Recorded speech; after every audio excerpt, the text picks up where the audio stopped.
Meu irmão, minha irmã, nós temos meditado na primeira carta de Paulo aos Tessalonicenses, no capítulo 4, do verso 9 e o verso 10, onde Paulo fala sobre o amor fraternal.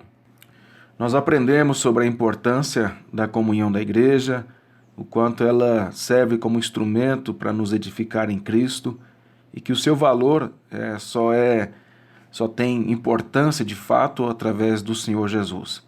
Sem Cristo, a igreja é apenas um ajuntamento de pessoas sem qualquer sentido, sem qualquer propósito. Ele escreve para esta igreja que estava passando por tribulações, conforme o capítulo 1, verso 6, porém esta igreja não estava tendo problemas de relacionamento.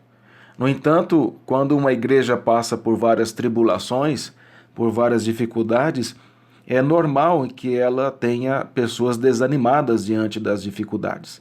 Por isso que no capítulo 5, versículo 14, diz: Exortamo-vos também, irmãos, a que admoesteis os insubmissos, consoleis os desanimados, ampareis os fracos e sejais longânimos para com todos.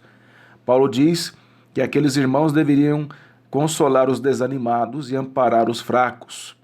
Isso significa que, no meio das muitas tribulações que aquela igreja passava, algumas pessoas estavam desanimadas, algumas estavam fracas na fé e precisavam de ajuda.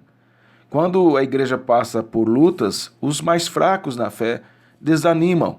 Eles começam a pensar em desistir de lutar, de perseverar. E é natural, portanto, que aqueles que são mais maduros na fé tenham que exercer esse ato de bondade para com estes que são fracos e suportá-los em amor. Isso é um ato de amor fraternal, é uma maneira de desenvolver-se no aspecto do amor. Nós temos que ter paciência uns com os outros. Infelizmente, e é natural que na igreja exista pessoas que tenham maiores dificuldades. Nós somos uma família com pessoas com diferentes níveis de crescimento espiritual, de maturidade, e é por isso que ele diz no capítulo 5, verso 14, que eu li agora há pouco: e sejais longânimos para com todos. É preciso ter longo ânimo, paciência para com todos os irmãos, e em especial a estes que passam por desânimo e são fracos na fé. Verso 15 do capítulo 5, ele continua: evitai que alguém retribua o outrem mal por mal, pelo contrário, segui sempre o bem entre vós e para com todos.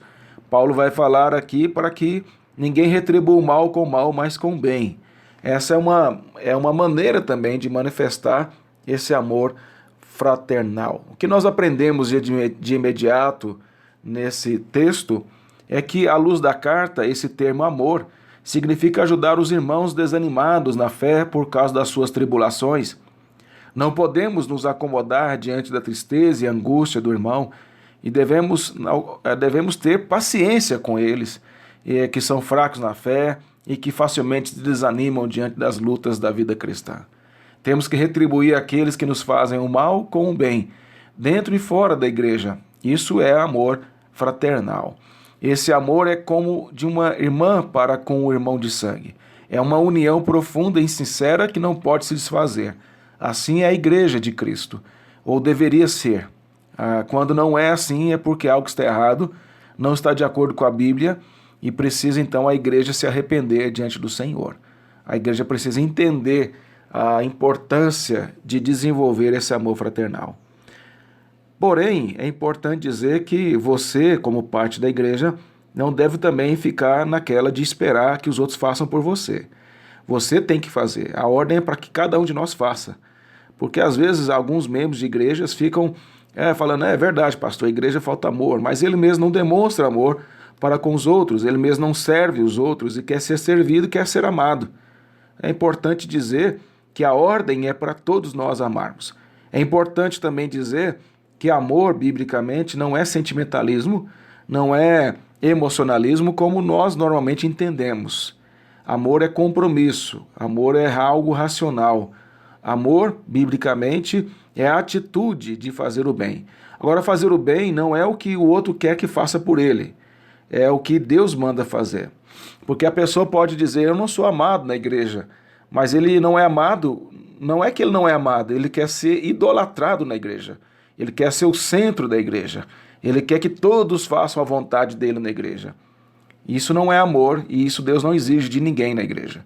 O que Deus requer de nós é que nós sirvamos uns aos outros com os nossos dons, como o propósito de glorificar a Deus. E naturalmente, fazendo isso, haverá um amor mútuo sendo desenvolvido entre nós. Então você não pode pensar que está numa posição em que as pessoas têm que fazer a sua vontade da igreja. O único que é o centro da igreja é Cristo.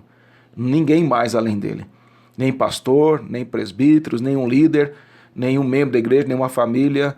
Ninguém é centro da igreja. Só o Senhor Jesus é o centro da igreja. O Deus triuno, Pai, Filho e Espírito Santo é o centro da igreja. Toda adoração a Ele, toda glória a Ele, todo louvor a Ele, toda honra a Ele. Que Deus assim nos ajude a entender o que significa amar uns aos outros conforme a Bíblia. Amém.